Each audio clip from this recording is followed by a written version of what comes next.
To the try these. We're going to do these together. If you haven't already done them, you should have tried them on your own first. So A, 2 root 10 times 5 root 3. We're going to group our coefficients together. So that would be 2 times 5. So 2 times 5. And we're going to group our radicals together. So that would be under the radical 10 times 3. And then we're going to multiply our coefficients, multiply our radical. Check. Is square root 30 simplified? We already saw this example, but we'll do it again. This is the square root of 3 times 2 times 5. That's 30. There are no perfect squares, so this is fully simplified. For B, we have 3 square root 8 times 2 square root 6. We're going to group our coefficients, which is 3 times 2, and we'll group our radicands, which are 6 and 8. So this is going to be 6 square root 48, and now we're going to check, is the square root of 48 simplified? 48 is not simplified. This is 16 times 3. The square root of 16 times the square root of 3, this is 4 square root 3. So I'm going to rewrite this as the square root of 48 is the same thing as 4 square root 3.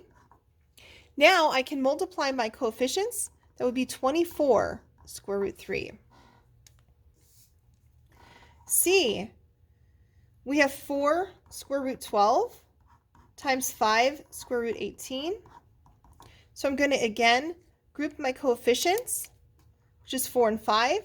So I have 4 times 5 and square root 12 times 18.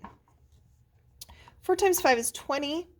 12 times 18, that's a really large number. So I'm going to save some time, and instead of trying to multiply that out, I'm going to instead start looking for perfect squares. Like 4 times 3 is 12, and 9 times 3 is 18. So I see some perfect squares, the square root of 4 and the square root of 9. So I have my 20.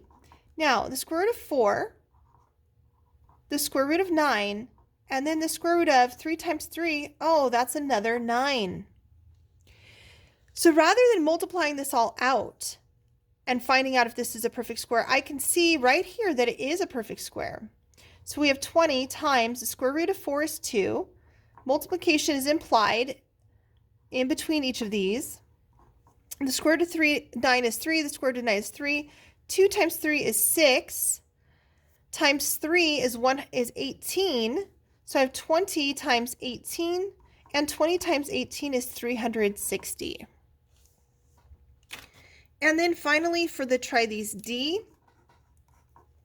we have 3 square root 5a times 2a square root 15a to the second. So I'm going to group my coefficients. That's 3 times 2a, and under the radical 15a squared times 5a. Remember, the order I write these in does not matter because we're multiplying. That's 6a.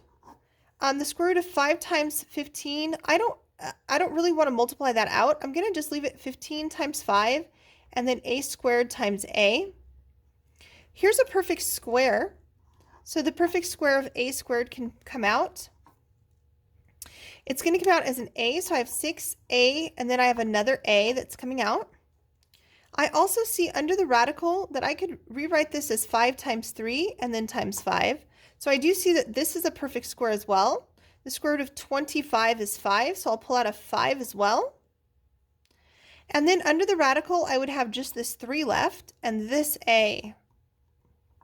So this would be 6 times 5, a times a, and then square root 3a. 6 times 5 is 30, a times a is a squared, and then the square root of 3a. All right, guys, we're going to do the division on a separate notes. So that'll be notes day 2. I hope you enjoyed the notes, and I will see you tomorrow.